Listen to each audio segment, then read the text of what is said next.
മലയാളിയുടെ സ്വർണ്ണമോഹങ്ങൾക്ക് തൊങ്ങൽ ചാർത്തിയ പേരാണ് ഭീമ ജ്വല്ലേഴ്സ്.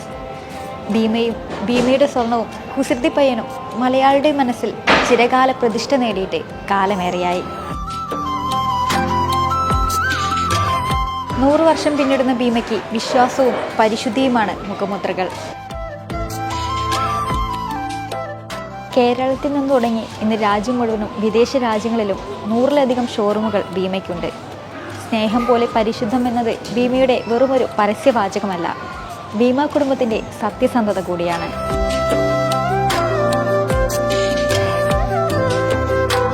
ഭീമയുടെ ഈ യാത്രയിലെ സുവർണ നിമിഷങ്ങളെക്കുറിച്ച് നമ്മളോട് സംസാരിക്കുന്നത് സാരഥികളിൽ ഒരാളായ ശ്വേത ഉപാധ്യായാണ്. നമസ്കാരം.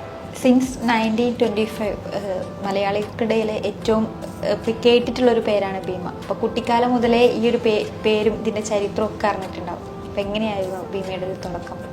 എൻ്റെ ഗ്രാൻഡ് ഫാദർ ഭീമ ഭട്ടർ ഉടുപ്പിയിൽ നിന്ന് വന്നതായിരുന്നു പൂജയ്ക്ക്. പിന്നെ ഒരു ആലപ്പുഴയിൽ സെറ്റിലായിട്ട് അവർക്കൊരു ആഗ്രഹം വന്നു ബിസിനസ് ചെയ്യണം. അപ്പോഴാണ് വൈഫിൻ്റെ വെള്ളി കൊലുസ് എടുത്തിട്ട് അതിനെ സെയിൽ ചെയ്തിട്ട് പിന്നെ സിൽവറിലാണ് തുടങ്ങിയത്. Wife Vanaja Bhima Bhattar. Grand ഫാദറാണ് main brand ബിൽഡിങ്ങിൻ്റെ. ആക്ച്വലി അവരാദ്യം വരുമ്പോഴൊക്കെ നോൺ AC ഷോറൂമായിരുന്നു. ഞങ്ങളുടെ ആയിരുന്നു ഫസ്റ്റ് AC ഷോറൂം. പിന്നെ കസ്റ്റമേഴ്സിനെ അവർ ഫുൾ ടൈം മീറ്റ് ചെയ്യും. ഗ്രാൻഡ് ഫാദർ ഫ്ലോറിൽ തന്നെ നിൽക്കുകയുള്ളൂ, ഇങ്ങനെ ക്യാബിനിലൊക്കെ വന്നിരിക്കുന്ന ആളെയല്ല. പിന്നെ എൻ്റെ അച്ഛനെയും ബ്രദേഴ്സിനെയും അവരങ്ങനെയാണ് ട്രെയിൻ ചെയ്തിരിക്കുന്നത്.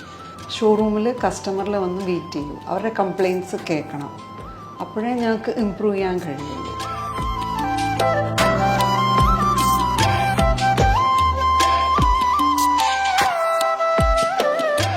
ഏറെ കോമ്പറ്റീഷനുള്ള ഒരു മേഖലയാണ് ഈ ജ്വല്ലറി. അപ്പം എങ്ങനെയായിരുന്നു ഇത്രയും 100 വർഷക്കാലം ഒരേ രീതിയിൽ ഈ ഒരു ഗുഡ് വിൽ മെയിൻറ്റെയിൻ ചെയ്തു പോകുന്നത്? ബേസിക്കലി ഞങ്ങൾ പണ്ട് തൊട്ടേ അറിയപ്പെടുന്ന പ്യൂരിറ്റിയാണ്. പിന്നെ ബേസിക് ഇതെന്ന് പറഞ്ഞാൽ ട്രസ്റ്റാണ്. എല്ലാവരും ഞങ്ങളെ ട്രസ്റ്റ് ചെയ്ത് ഒരിക്കലും ഞങ്ങളതൊരു ഷോർട്ട് ടേമിന് വേണ്ടിയിട്ട് ഒരു പ്രോഫിറ്റോ അങ്ങനെ നിന്നിട്ടില്ല. ഭയങ്കര ബിസിനസ് രീതിയിൽ പോയിട്ടില്ല. അതുകൊണ്ട് അതൊരു സെയിമായിട്ട് പോകാൻ സാധിച്ചു. പിന്നെ ഫാമിലി മെമ്പേഴ്സ് കുറേ ഇൻവോൾവ് ആയതുകൊണ്ട് ആയിരിക്കാം.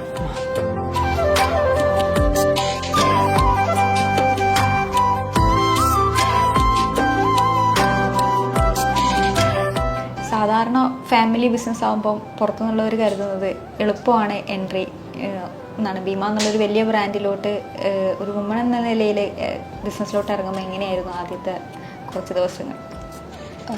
എല്ലാ ഫീൽഡ്സ് പോലെ വിമൻ ഏത് ഫീൽഡിലും കയറാൻ ഇച്ചിരി കഷ്ടപ്പെടും. പിന്നെ നമ്മുടെ പോയിൻ്റ് ഓഫ് വ്യൂ ഇത്തിരി വേറെ ആയിരിക്കും. അത് അക്സെപ്റ്റ് ചെയ്യാൻ നമ്മുടെ ഓൺ ഫാമിലി മെമ്പേഴ്സ് ആദ്യം അവർക്ക് റെസിസ്റ്റൻസ് ആയിരിക്കും. പിന്നെ they will get use to ഞങ്ങൾ വരുന്നുണ്ട്, ഞങ്ങളും വർക്ക് ചെയ്യുന്നുണ്ട്. സോ അവരും ആക്സെപ്റ്റ് ചെയ്യും. പക്ഷേ ഒരു ടൈം വേണം എല്ലാത്തിനും. അച്ഛൻ തൊട്ടാവുമ്പം അച്ഛൻ്റെ വൈഫ് പിന്നെ ലേഡീസൊക്കെ കുറച്ച് ഇൻവോൾവ് ആയിരുന്നു. ജനറേഷൻസ് ആയിട്ട് ഇത് മെന്നാണ് ഹാൻഡിൽ ചെയ്തുകൊണ്ടിരിക്കുന്നത്. ഇപ്പം ഞങ്ങളുടെ ജനറേഷൻ ആകുമ്പം ഞങ്ങൾക്ക് ഡിസൈൻസിലും ഇതിലൊക്കെ ഇൻവോൾവ് ആകണമെന്നൊരു ആഗ്രഹം ഉണ്ടായിട്ടാണ് ഞങ്ങളായിട്ട് വരുന്ന ബിസിനസ്സിലേക്ക്.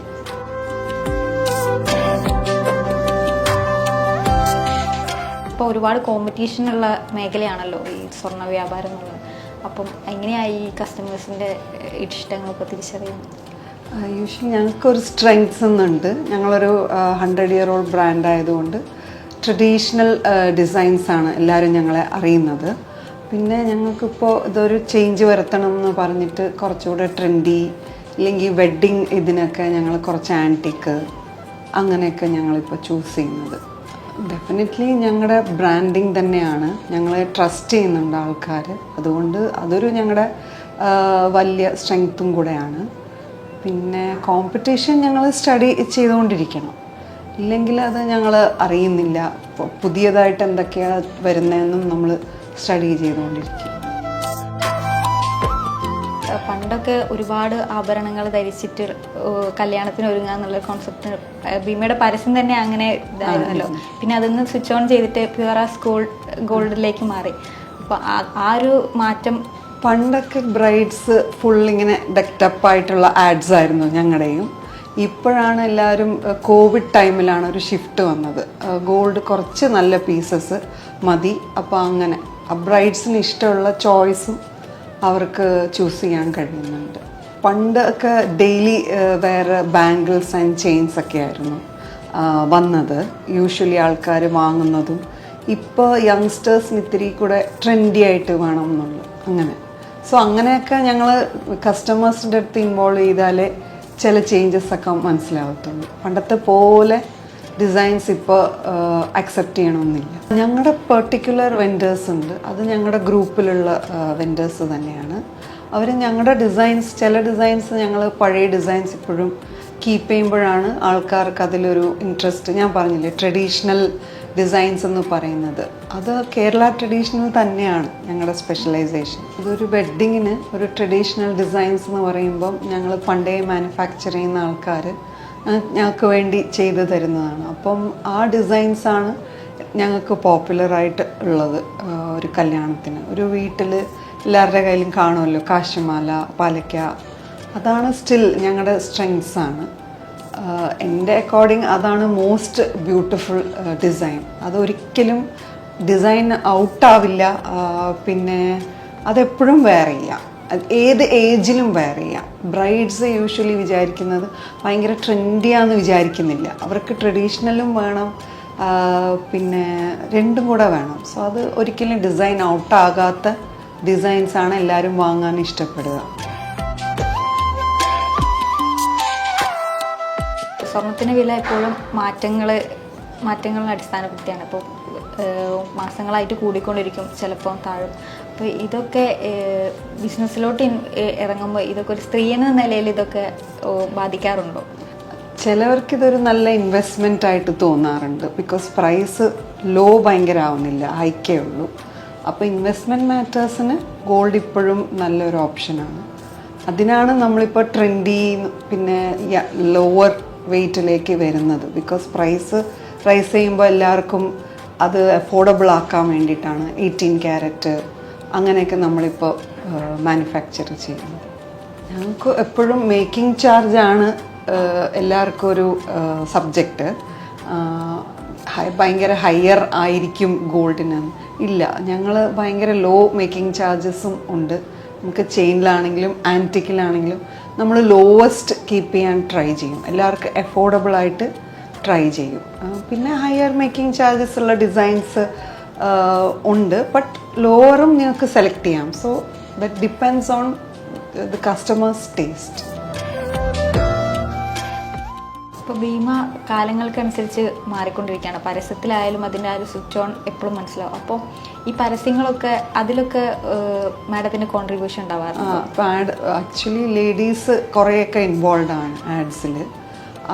അതുകൊണ്ടാണ് ആ ആഡ്സൊക്കെ ചേഞ്ച് ആവുന്ന പോലെയും ഞങ്ങൾക്ക് ന്യൂ ഐഡിയാസ് വേണം എന്നൊക്കെ ഞങ്ങൾ ഇൻവോൾവ് ആകുമ്പോഴാണ് അതങ്ങനെ വരുന്നത്. വേറെ ചർച്ച ചെയ്യപ്പെട്ട ഒരു പരസ്യമാണ് ട്രാൻസ്ഫോമറിൻ്റെ ആ ഗോൾഡ് കല്യാണത്തിന് വരുന്നത്. അപ്പോൾ അതിലൊക്കെ കോൺട്രിബ്യൂഷൻ ഉണ്ടായിരുന്നു? അത് ആക്ച്വലി എൻ്റെ കസിൻ മോളായിരുന്നു. So it is my niece. അപ്പോൾ അവരുടെ തിങ്കിങ് ഞങ്ങളുടെ തിങ്കിങ്ങിനെക്കാട്ടിലും അഡ്വാൻസ്ഡ് ആണ്. അത് നല്ലൊരു കോൺട്രിബ്യൂഷനാണ്. ഞങ്ങളുടെ തിങ്കിങ്ങിനെക്കാട്ടിലും ഡിഫറെൻ്റ് ആണ് യങ്സ്റ്റേഴ്സിൻ്റെ. സോ ഞങ്ങൾക്ക് യങ്സ്റ്റേഴ്സ് വരുമ്പോൾ അതിൻ്റെ ഒരു ചേഞ്ചസ് വരണം ഞങ്ങൾ ആഗ്രഹിക്കുന്നു. ഇപ്പോൾ ഭീമ സിൽവർ ജ്വല്ലറിയും തുടങ്ങി ഗോൾഡിലേക്കും പിന്നെ ഡയമണ്ടിലേക്കും ഒക്കെ മാറി. ഇപ്പോഴും മെയിൻറ്റെയിൻ ചെയ്യുന്നത് പൂജാ സാധനങ്ങൾ ഇപ്പോഴും ഭീമയുടെ ഏത് ഷോറൂമിൽ ചെന്നിട്ടുണ്ടെങ്കിലും ഒരു സെക്ഷൻ അതിനായിട്ട് മാറ്റി വെച്ചിട്ടുണ്ട്. അത് കാലങ്ങളായിട്ട് തുടരുന്നതാണ്. അപ്പോൾ അത് ഭീമയുടെ ഒരു ലെഗസി ആയിട്ട് തുടർന്നു പോകുന്നതാണ്. അത് ഞങ്ങൾക്കൊരു ലക്കി പാട്ടായതുകൊണ്ട്, ഞങ്ങളുടെ ഗ്രാൻഡ് മദറുടെ സിൽവർ കൊലുസ് സെയിലായതുകൊണ്ട് അതിപ്പോഴും ഞങ്ങൾ സെയിൽ വെച്ചിരിക്കുകയാണ്. കൂടുതൽ ആർട്ടിക്കിൾസും പിന്നെ ഗിഫ്റ്റിങ്ങിനും കുറേ പേര് ഇപ്പോഴും പ്രിഫർ ചെയ്യുന്നുണ്ട് സിൽവറുടെ പ്രൈസ് ആക്ച്വലി റൈസും ചെയ്യുന്നുണ്ട്. പിന്നെ ഞങ്ങൾക്കതിൽ ഒരു നോർമൽ സെയിലും ഉണ്ട്. അതുകൊണ്ട് ഞങ്ങളത് സെയിൽ എല്ലാ ഷോറൂംസിലും സിൽവർ കാണുന്നുണ്ട്, സെയിൽ ചെയ്യുന്നുണ്ട്.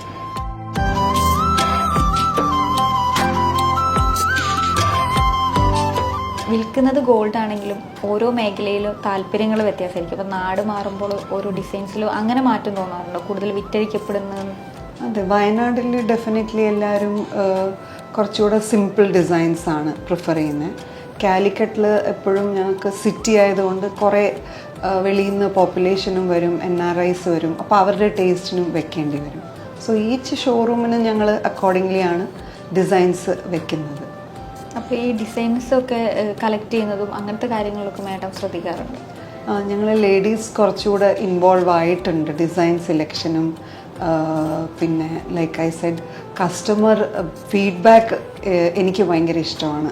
അപ്പോൾ അങ്ങനെ അവർ പറയുന്നതൊക്കെ ഞങ്ങൾ മൈൻഡിൽ വെച്ചിട്ട് ചേഞ്ച് ചെയ്യാറുണ്ട് ഡിസൈൻസ്. അങ്ങനെയാണ് 18 ക്യാരറ്റ് പിന്നെ വൈറ്റ് ഗോൾഡ് ഒക്കെ സ്റ്റാർട്ട് ചെയ്തത്. അങ്ങനെ തന്നെയാണ്, അഫോർഡബിൾ ആകണം, യങ്സ്റ്റേഴ്സ് വേറെ ചെയ്യണം, അങ്ങനെയൊക്കെ വിചാരിച്ചിട്ടാണ്. എന്തൊക്കെ പറഞ്ഞാലും സ്വർണം കിട്ടിയാൽ ധരിക്കാൻ ഇഷ്ടപ്പെടുന്നവരാണ് സ്ത്രീകൾ. അപ്പോൾ മാഡത്തിന് ഇത്രയും സ്വർണത്തിനിടയിൽ ജീവിച്ചുകൊണ്ടിരിക്കുകയാണ്. അപ്പോൾ എന്താണ് ഏറ്റവും ഇഷ്ടപ്പെട്ടിട്ടുള്ള ഒരു ആഭരണം? ഓഫ് കോഴ്സ് എല്ലാവർക്കും ഒരു ഫേവറേറ്റ് കാണും. എൻ്റെ ഫേവറേറ്റ് ഡയമണ്ട്സ് തന്നെയാണ്. ബിക്കോസ് അതിൽ ഏറ്റവും സിമ്പിളായിട്ട് ഇടാം. എനിക്ക് തോന്നുന്നു ഷോറൂമിൽ വരുമ്പോഴും അല്ലെങ്കിൽ ഡേ ടു ഡേ വെയറിലും 18 ക്യാരറ്റിലൊക്കെ ചെയ്യുമ്പോൾ അത് ഡെയിലി നമുക്ക് ഇടാം. എല്ലാവരും വിചാരിക്കുന്ന ഡയമണ്ട് എന്ന് പറയുമ്പോൾ വലിയ നെക്ലസ്സാണ്. അല്ല, ചെറിയ പെൻഡൻറ്റ്, ചെറിയ ഇയറിങ്, ഫിംഗർ റിങ്, അങ്ങനെ ആകുമ്പം സിമ്പിളായിട്ട് നമുക്ക് ഡെയിലി ആയിട്ട് ഇടുന്നതാണ് ഡയമണ്ട്സ്. സോ അത് എത്ര വേണമെങ്കിലും വർക്കിംഗ് ലേഡീസിനും ഇടാം. പിന്നെ അങ്ങനെയാണ് എൻ്റെയും ഫേവററ്റ്. സിമ്പിൾ ഡിസൈൻസ് ആണ് എപ്പോഴും നമുക്ക് വർക്കൗട്ട് ചെയ്തിട്ടുള്ളത്. Even with brides, they like simplicity more than big chunky designs.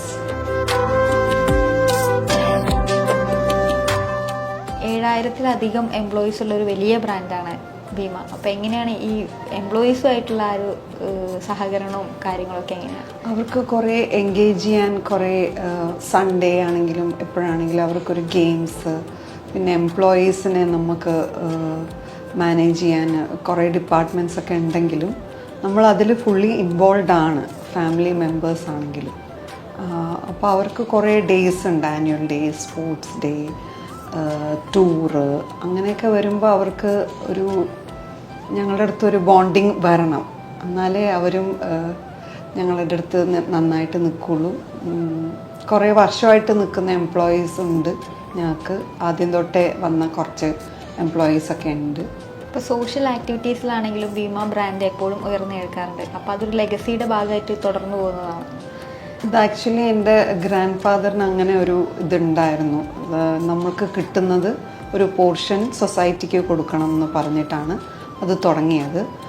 അതെൻ്റെ ഫാദറാണ് കുറച്ചുകൂടെ ആക്റ്റീവായിട്ട് അതൊക്കെ ചെയ്തുകൊണ്ടിരുന്നത്. ബാലസാഹിത്യ അവാർഡ്, പിന്നെ അങ്ങനത്തെ കാര്യങ്ങളൊക്കെ he was taking care of it. ഒരു സൊസൈറ്റിക്ക് ഒരു പോർഷൻ കൊടുക്കണം എന്നൊരു തിങ്കിങ്ങിൽ തന്നെയാണ് അത് തുടങ്ങിയത്. ഇപ്പോഴും കണ്ടിന്യൂ ചെയ്യുന്നുണ്ട്.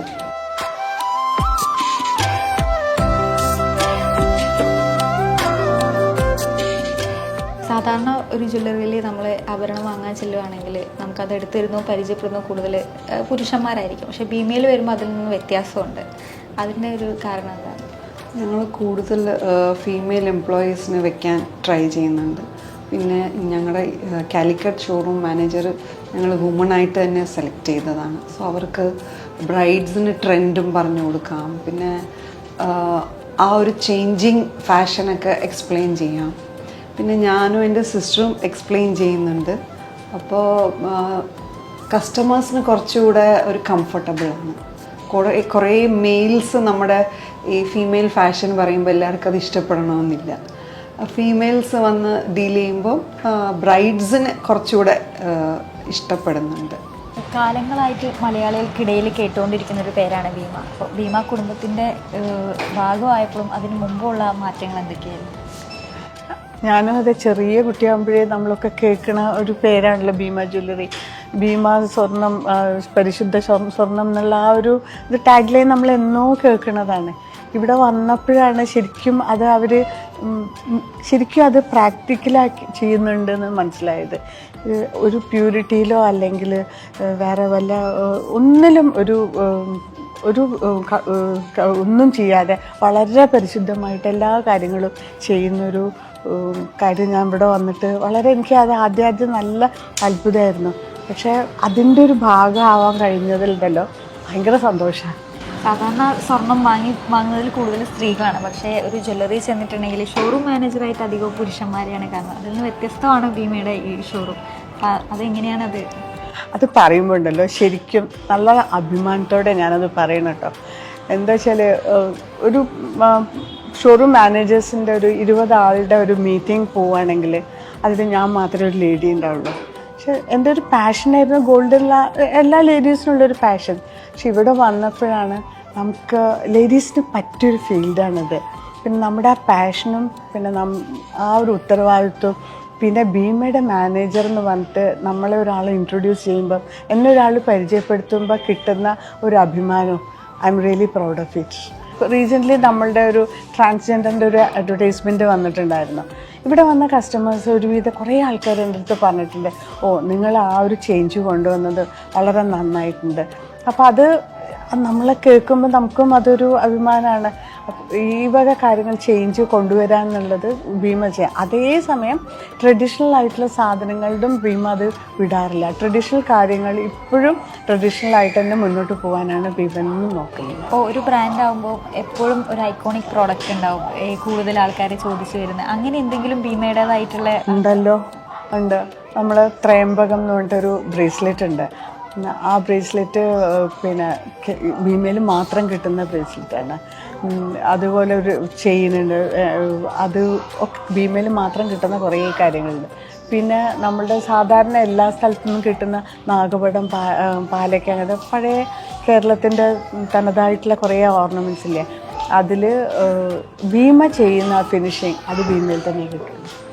അത് ഉറപ്പിച്ച അഭിമാനത്തോടെ പറയാം.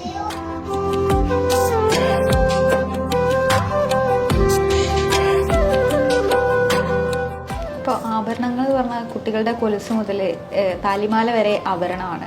അപ്പോൾ ഭീമ ഏറ്റവും കൂടുതൽ കോൺസെൻട്രേറ്റ് ചെയ്യുന്നത് ഏത് മേഖലയാണ്? ബ്രൈഡ്സ് ആണോ അല്ലെങ്കിൽ കിഡ്സിൻ്റെ സെക്ഷനാണോ? എങ്ങനെയാണ് ഇത് കോൺസെൻട്രേറ്റ് ചെയ്യുന്നത്? കിഡ്സ് സെക്ഷനൊക്കെ ഞങ്ങളുടെ പണ്ട് തൊട്ടേ ഉള്ള സെക്ഷൻസാണ്. സോ കുറച്ച് പഴയ ഡിസൈൻസ് കാണും അതിൽ. പിന്നെ ബ്രൈഡ്സ് ഒക്കെ ആണെങ്കിൽ ഞങ്ങൾക്ക് വേറെ ഡിസൈൻസ് വൈസ് ന്യൂ ആയിട്ട് വരുന്നുണ്ട്. ഞങ്ങൾ കോൺസെൻട്രേറ്റ് ചെയ്യുന്നതെന്ന് പറഞ്ഞാൽ ഒരു സെക്ഷൻ ഇല്ല. ഞങ്ങൾക്ക് കുറേ ആയിട്ട് തന്നെ we plan to cater to every section of the customer. Bhima എന്ന് പറഞ്ഞിട്ടുണ്ടെങ്കിൽ നമ്മുടെ കേരളത്തിൽ ഒരുപാട് വിൽക്കപ്പെടുന്ന ഒരു ബ്രാൻഡാണ്. അപ്പം അതിൻ്റെ ഒരു ലോഗോയാണെങ്കിലും വളരെ പണ്ട് മുതലേക്കുള്ള 100 വർഷം പാരമ്പര്യമുള്ള ലോഗോയാണ്. അപ്പോൾ എപ്പോഴെങ്കിലും ഈ ഒരു ബിസിനസ്സിലോട്ട് വന്നപ്പോൾ ആ ലോഗോയിൽ എന്തെങ്കിലും മാറ്റം വരുത്തണമെന്ന് തോന്നിയിട്ടുണ്ട്? ഇല്ല, അത് പണ്ടേ നമ്മൾ ചെയ്ത ലോഗോ ആയതുകൊണ്ട് അത് ആൾക്കാർക്ക് ഭയങ്കര പോപ്പുലറായി. പിന്നെ ഇടയ്ക്ക് ഞങ്ങളതിനെ ആനിമേറ്റ് ഒക്കെ ചെയ്തു. സോ അത് അങ്ങനെ ഒരു ചേഞ്ച് ചെയ്യാനുള്ളൊരു പ്ലാൻസ് ഇല്ല ആസ് ഓഫ് നൗ. പിന്നെ എല്ലാവർക്കും അതൊരു ഭീമ ബോയ്, അതിനെക്കുറിച്ച് കുറച്ച് ജോക്സ് എല്ലാം ഉണ്ടായിരുന്നു. But it's good for us.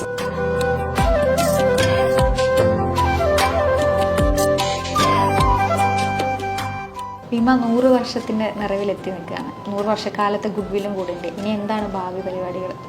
Of course ഞങ്ങളുടെ പിള്ളേർ വരുമെന്ന് ഞങ്ങൾ എക്സ്പെക്റ്റ് ചെയ്യുന്നുണ്ട്. പിന്നെ ഇൻ്റർനാഷണലി പോകാനും തിങ്ക് ചെയ്യുന്നുണ്ട്. UAE ഓൾറെഡി ഉണ്ട്. പിന്നെ അങ്ങനെ പ്ലാൻസ് ഉണ്ട് ഫ്യൂച്ചറിന്.